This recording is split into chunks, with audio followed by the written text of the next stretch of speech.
Hey everybody, welcome to Drive Thru Review 742. Today we're going to take a look at 5 Parsecs from Home. This is actually the 3rd edition of this game. This is the 1st edition that was published by Modiphius Entertainment, as designed by Ivan Sorensen.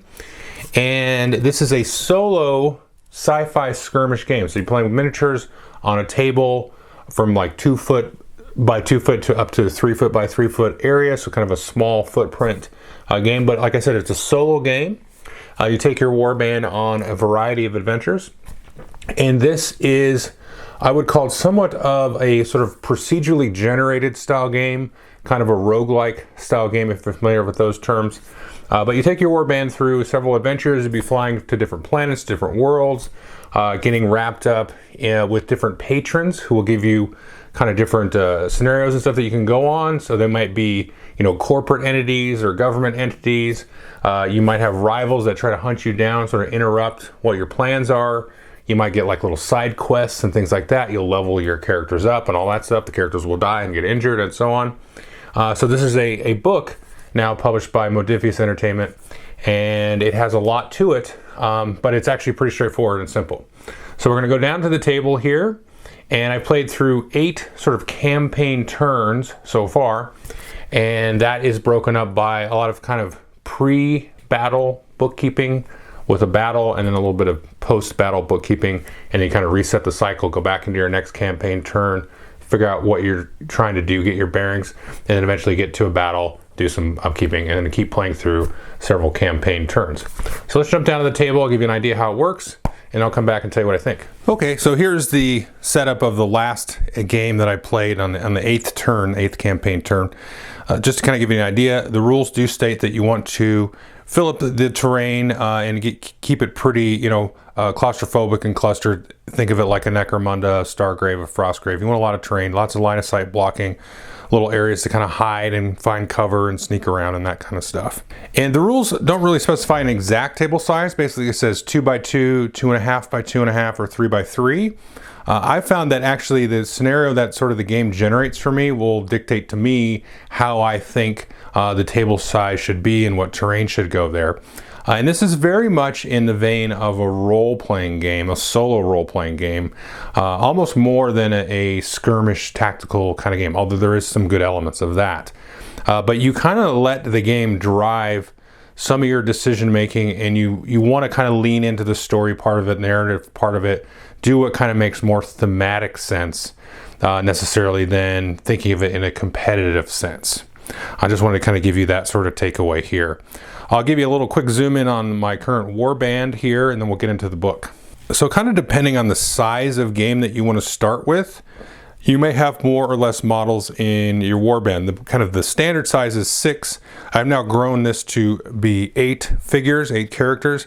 You're never really going to bring more than 6 models to the table on your side, and then your opponent may have more or less, but around 6 is basically 6 versus 6. So we got a few different characters here, and you can kind of roll them up and stuff. This guy's got this little dice here because he's got one more turn to sit out in sick bay. So sometimes you get injuries and they have to sit out a couple of rounds. So it's good to have some kind of backup models to take your full 6. But again, that's going to kind of accrue almost like a little bit of a tax, because you have to kind of pay a maintenance, kind of an upkeep for your crew, and also your spaceship, which is not pictured anywhere. But you have sort of this abstract spaceship, which is you keep track of on your log sheet, and that will cost you some money, and you can upgrade it and that kind of stuff. So we've got different little characters here. You can roll up humans and all that kind of stuff. We'll show a little bit about that in the book. And just for fun, I'll show you, I've been using some of my Genestealer cult guys and some of my ghouls here from the Warhammer Fantasy Age of Sigmar stuff. Use some other of my Blackstone Fortress evil figures. It's definitely a miniatures agnostic game. I mean, I've reused these guys for a couple of different factions. At one time they were isolationists. The next time I played them they were anarchists. And just kind of, finding models that were somewhat WYSIWYG based on kind of the loadout and the different weapons that I rolled up for them. So it's good to have a good variety of figures, with some, machine guns, and like this guy here has a hand flamer. So, having some kind of army or something that you can kind of do a loadout with, you know, various different types of guns, and you can call them different things like that. So that's good to just have a good variety of models, but it doesn't really matter the model that you use. You can always proxy stuff. So let's just take a quick examination of the book here. Now the book that Modifus has is a hardback. You can actually just get the PDF if you want as well. Most of what you're going to be referring to in the game here when you're playing like a battle or a skirmish scenario is on these back 2 pages.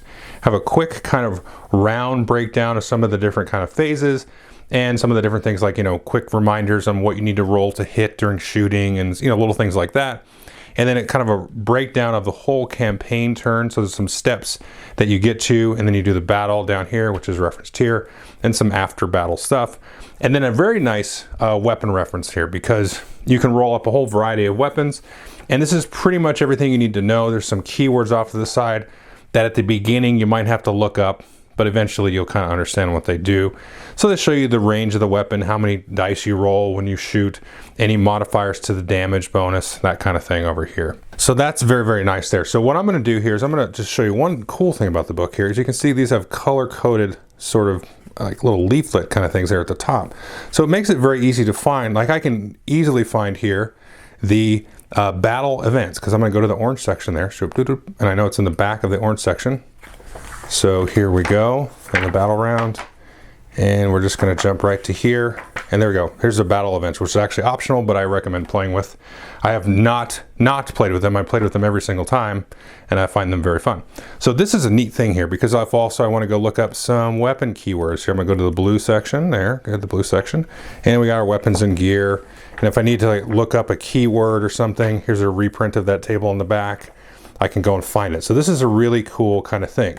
Now the book does not have like an index, which I was like, oh, this sucks, because at the beginning you're kind of looking stuff up, but once I kind of said, oh look, all this stuff is color coded here, and I can go find stuff pretty easy there, and you kind of get to know where stuff is at. You go, oh, that's in the red section, and it's about towards the end or the midway through. So I didn't really miss the index too much. So it might be a nice thing to have in a later edition, but I don't think you really need it.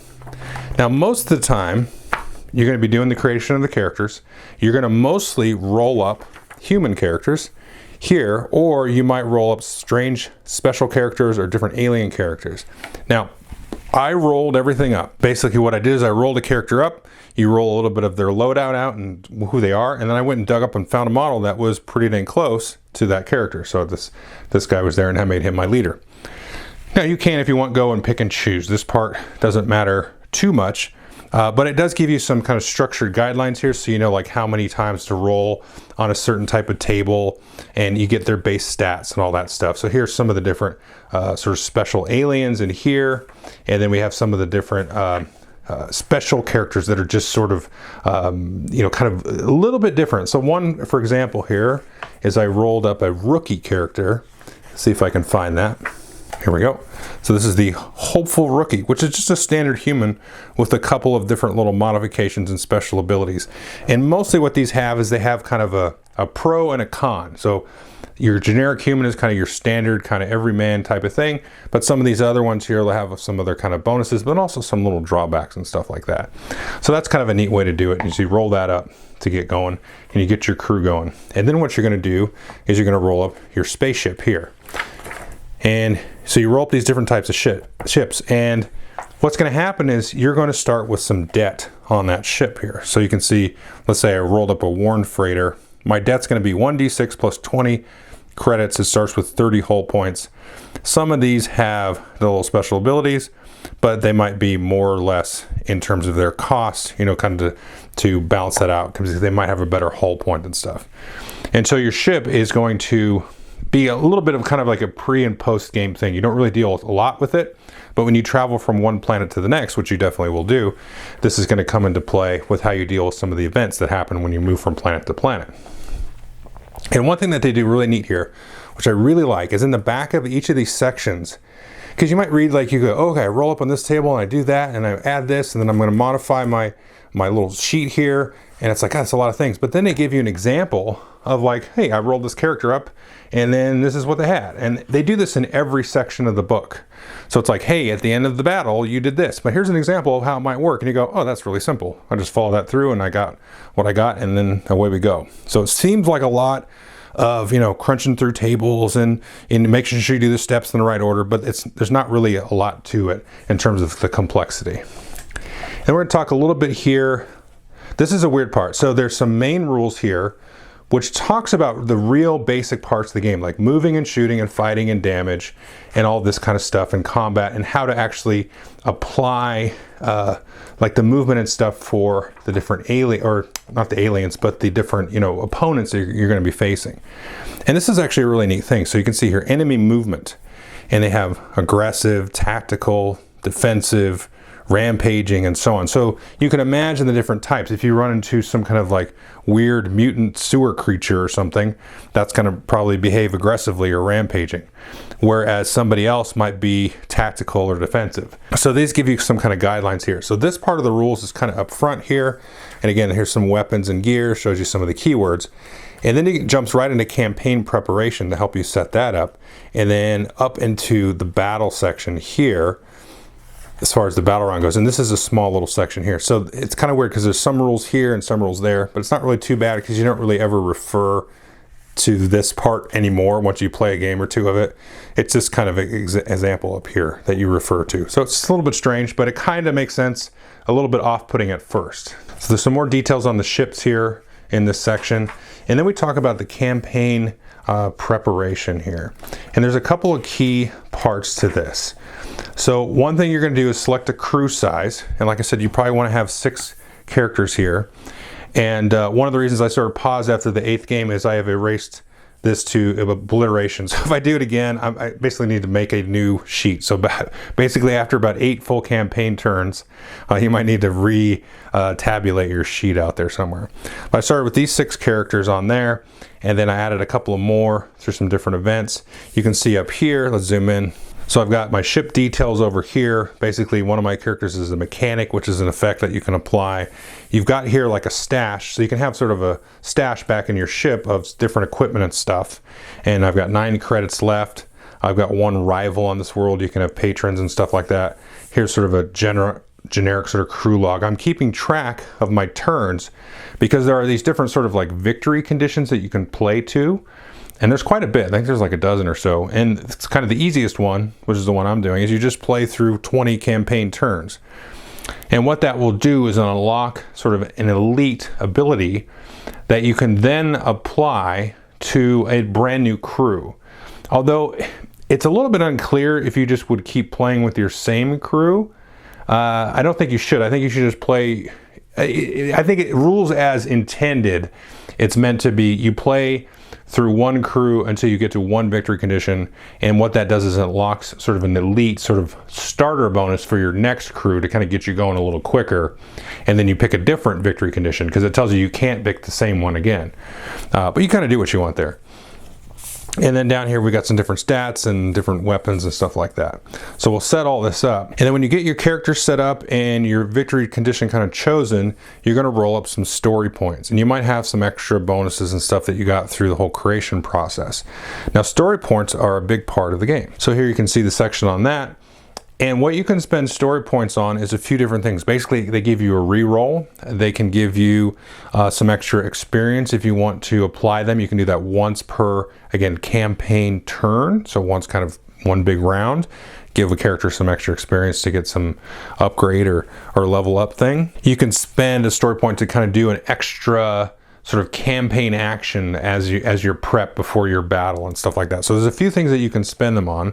Mostly I've spent them, as you can see here, to keep people from dying. And I've gotten down to 0 a few times and gotten some back. But it has saved the bacon of some of the different characters in the game. And certainly it's a real possibility that some of your characters are going to be severely injured or die and that kind of thing. So you kind of want to save your story points for that stuff to maybe re-roll, you know, a hit roll or something like that. That's going to really matter. So that's kind of what those are for. Now there's also these sort of get out of jail free cards, and these are sort of an optional sort of rule. It says you can use them or not. And basically you can use them once in a great while. So basically you have 5 of them. And if you're going to play through multiple sort of victory conditions, which we'll go back to here, you can see all of these victory conditions. So I'm doing this one here, play 20 campaign turns, play 50, play 100, complete 3 quests, and so on. So every kind of 5 of these, you can reset one of these bailout cards. And it tells you to write these down on an index card and use them. I'm not going to use them because I don't really like it. It even says in the rules like it's kind of gamifying it, a little game breaking kind of things. But it's, if you want to do it, you know, it's called the stars of the story, like you guys that you've created. They're in the movie, so to speak, that you're sort of creating. So if you want to have these, then that's fine. But my choice was to sort of ignore these, but they are available to you. And then you have your campaign turn here, right? So you go into do a travel steps. We'll just go through this kind of quickly. So you roll up in this game, you're going to roll a few things. Mostly it's D6s, right? For combat and things like that. And then sometimes you're going to roll a D10 and sometimes you're going to roll a D100 here. And these are hard to see on camera, I apologize, but I have 10s and 1s. And for these, like for example, on a travel event, you roll that, get a 13. And then you're going to look here and see what happens to your ship. And this is going to happen when you're going from world to world. Sometimes you'd be forced to leave a world. Sometimes you will want to based on a quest or some item you got. So you'll resolve that, get to a new world, and then kind of roll that world up. Now, one of the first things that you're going to do here is roll up your starting world. And it tells you that you can kind of just have a real generic vanilla starting world, and that's what I did here. And you have these different sheets here. So in addition to your crew sheet here, which you have and probably will need to remake, you can maintain a group of these world record sheets here. And so the first world that I started on, I did most of my questing and play here. I was able to get some local patrons here, had some local rivals that tried to come after me. The invasion threat started to come up because it's possible that that world gets invaded and you've got to play a special scenario to kind of live through the invasion. And then theoretically you may not be able to return to that world because it'll be invaded by aliens or something.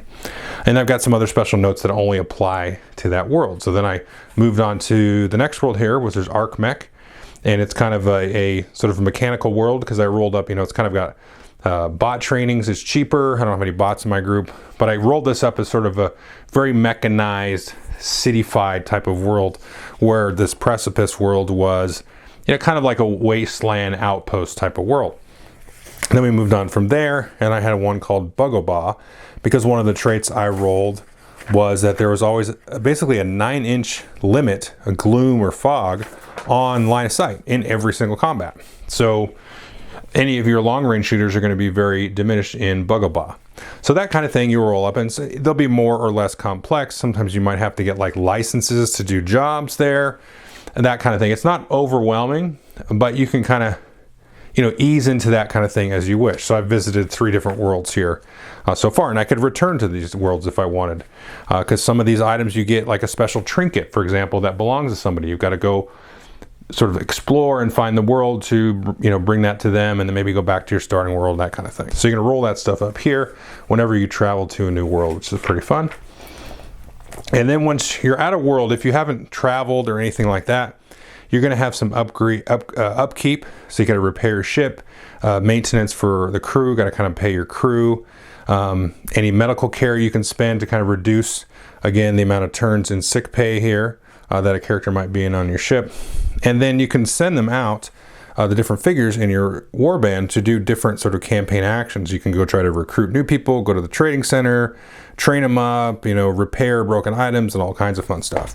So you do all that stuff here, and then you're going to start to try to figure out what kind of job you have. And you're going to roll that up. And again, you're going to have possibly patrons here or rivals that will try to interrupt your normal job. So if you go to a patron, they're going to have different little bonuses and stuff and extra difficulty things that could apply to them.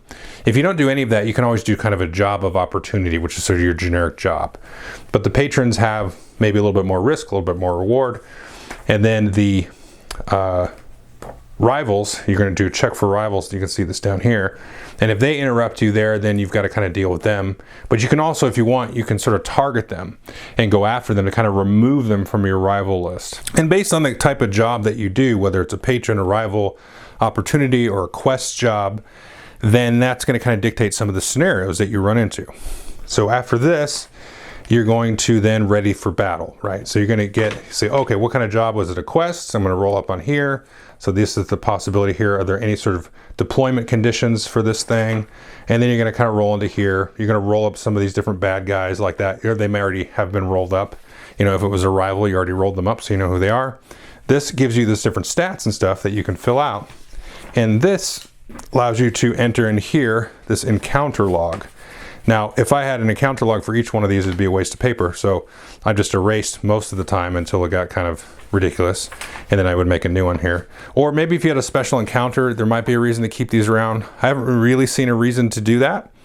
But it's a nice thing. So you're going to write their stats, their movement and combat modifiers and the weapons and their sort of tactical approach, whether they're aggressive or tactical and that kind of stuff. So this is good to kind of write that down, whatever you roll up in these tables, that you're going to deal with that particular campaign turn. And then you're going to move into the battles, which we'll get into in a minute. And then after that, you're going to do kind of your typical post-battle activities. You're going to see how much you get paid, roll up any loot, kind of anything that you might have sort of found as searching through the battlefield, train up, you know, possibly roll for injuries and all that kind of stuff. And all stuff's going to happen there. So let's talk about how kind of the skirmish sort of tactical combat works. So just to give you kind of an outline, I'll take a shot here of Rook, who I haven't erased that much, so it's still readable. So you can see he's got a handgun, 12-inch range, one shot, plus 0 damage, has a trait of pistol, which actually gives you a little bonus in hand-to-hand combat.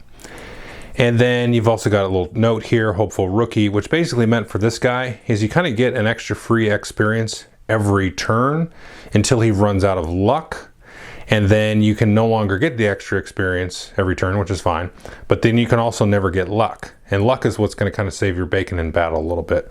Most humans, except for Hopeful Rookies, I think, come with 1 luck.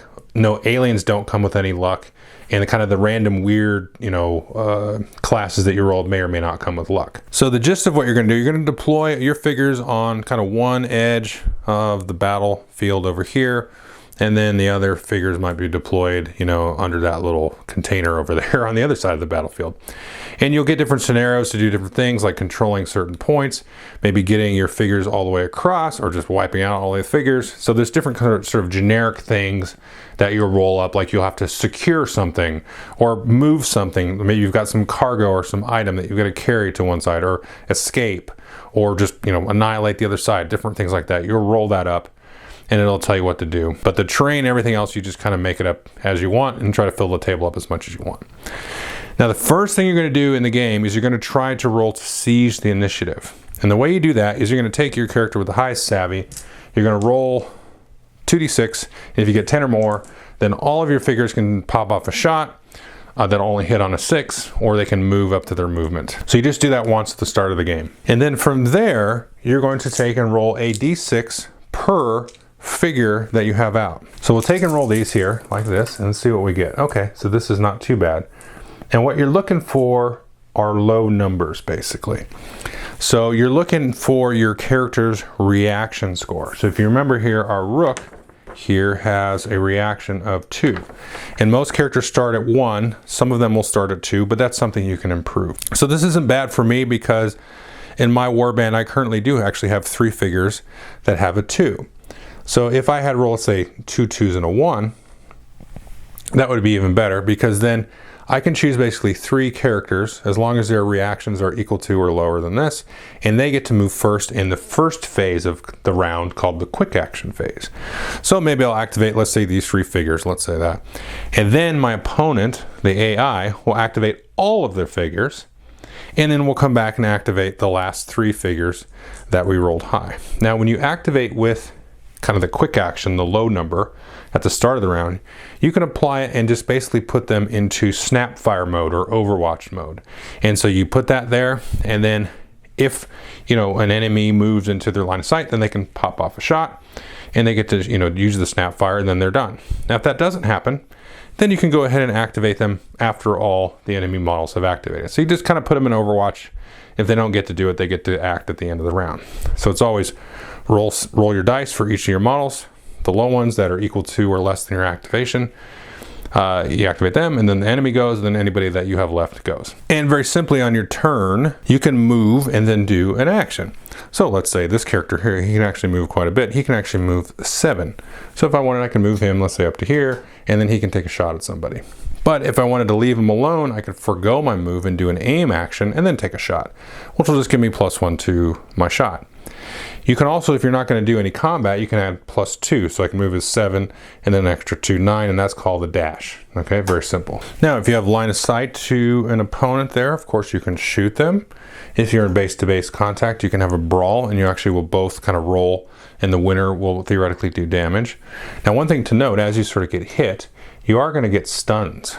So I use these little teensy dice here to act as stun markers here. So maybe this guy over here shoots him and he hits him and doesn't kill him. So he got a little stun marker on there. See if I can get that in the right spot there. Hard with this one hand there. So he's got a stun. If you ever get to 3 or more stuns and not killed, which would be, it's happened.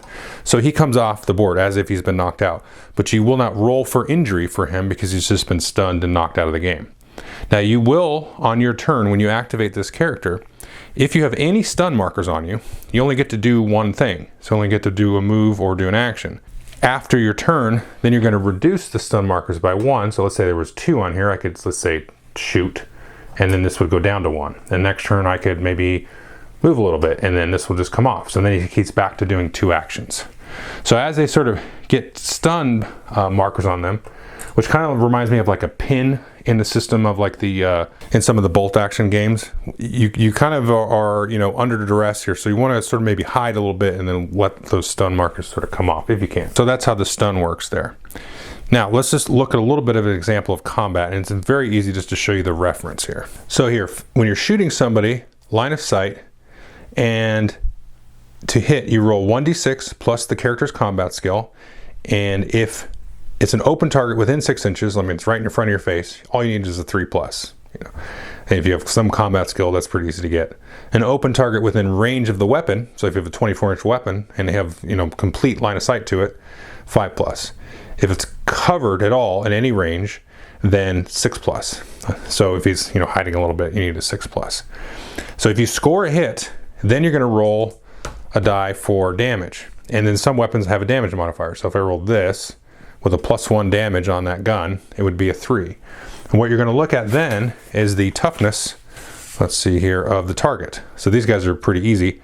All you need is a 3 to hit them. If you beat their toughness or equal it, then you will have killed that character. And likewise, if they hit you, then the same way that way. Sometimes there will be a saving throw there. That's not a common thing. It's usually only a special thing. I have one piece of armor that I give to one character who has a saving throw. I only have one character with a saving throw. Now brawling or melee combat is the same, kind of.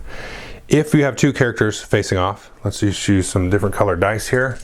So you're going to each roll off, so blue team and white team both rolled poorly. Actually blue rolled especially poorly. So you take the 2 and then add in your combat skill. If you have the melee or pistol sort of special ability, like if you have a saber, it'll give you +2. So let's say this guy had the saber, so +2, and this guy didn't have anything, that'll be a 1. So obviously the white guy would win there, and then that would apply hit, right? And then you would roll for damage in the same way. You would look at the damage modifier of the weapon. However, you see here, you inflict an additional hit if rolling a 6, and that's a hard 6. You suffer an additional hit if you roll a wound. So in this case, 2 hits would be coming at the blue team. One because this guy won, and then another one because he fumbled it and fell on his sword. So you'd roll damage for each of those.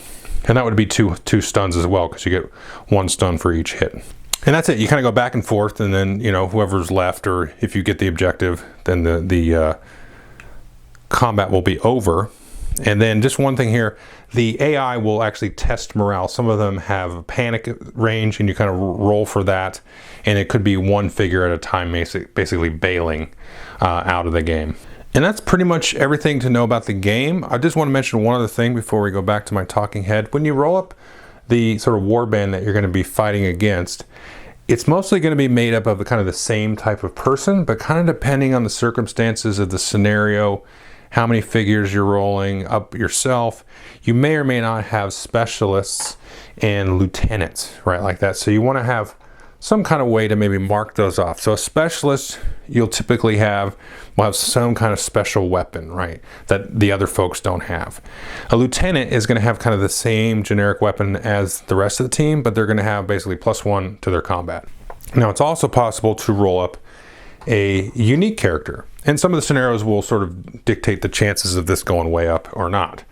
And so you roll up some different stats like that, and you'll have some of the different events and things like that. And I should show you that lastly. So I will show you this. There's this optional battle events table, and basically at the end of round 2 and at the end of round 4, you roll up on this table and have an event. Now, like I said, it's optional. I highly recommend it. That's going to kind of lead us into our review part.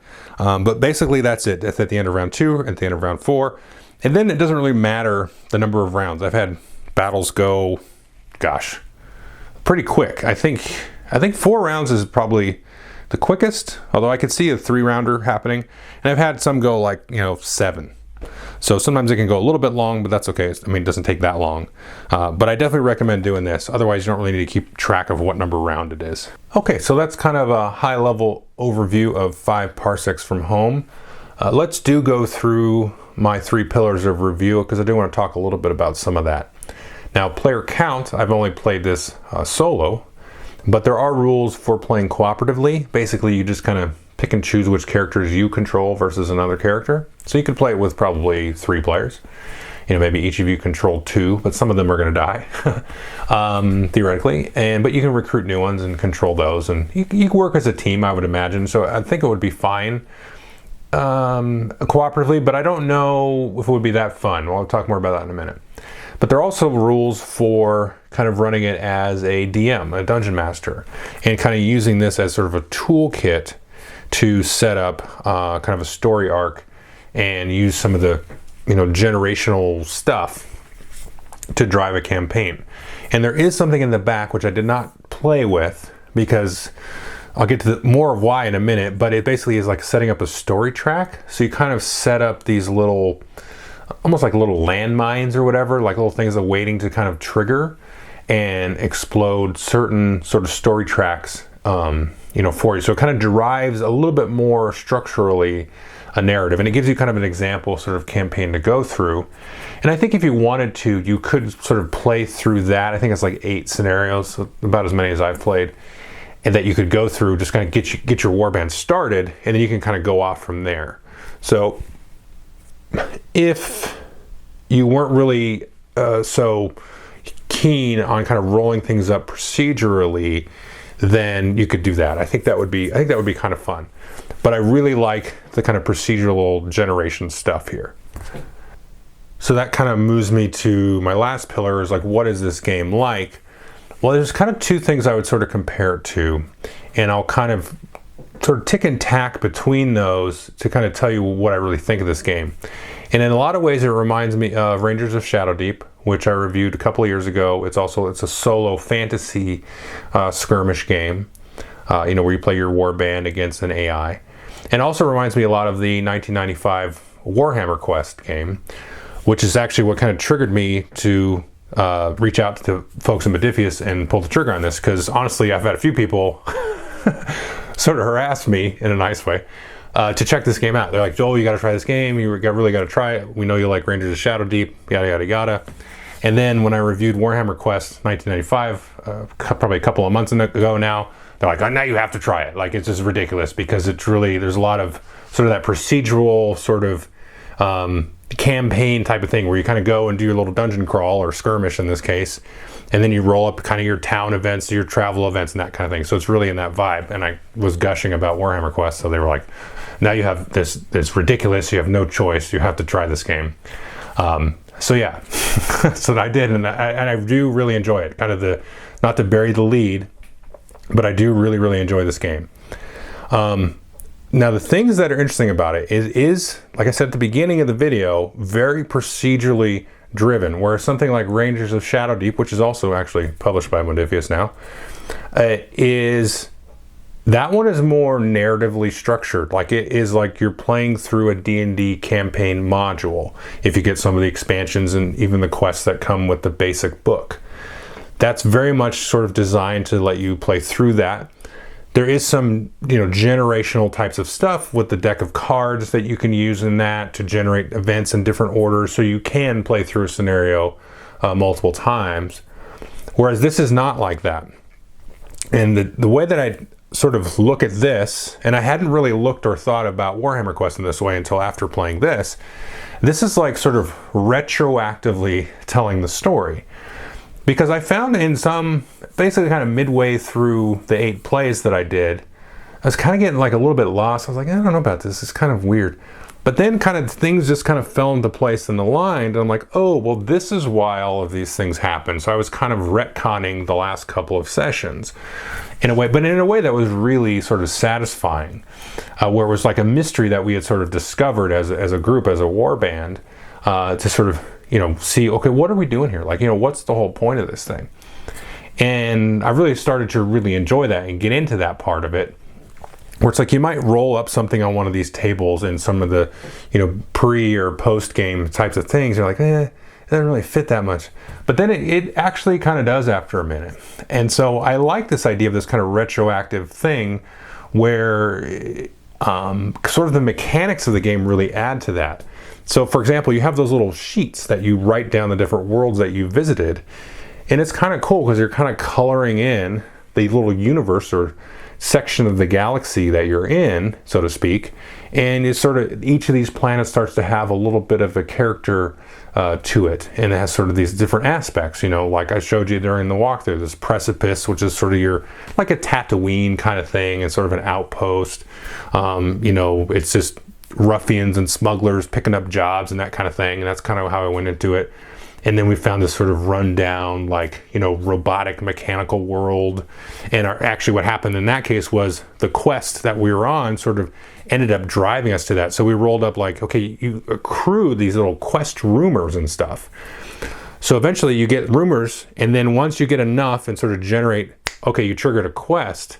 Then if you choose to go on quests in the different scenarios, those rumors that you will have spent, as you collect more rumors, those will add to the total rumors you need to actually sort of solve that quest and complete it. And then what happened eventually was I'm just kind of sort of retroactively tell you the story, even though I don't, people are like, don't tell me about your character. But this, I think it makes sense here.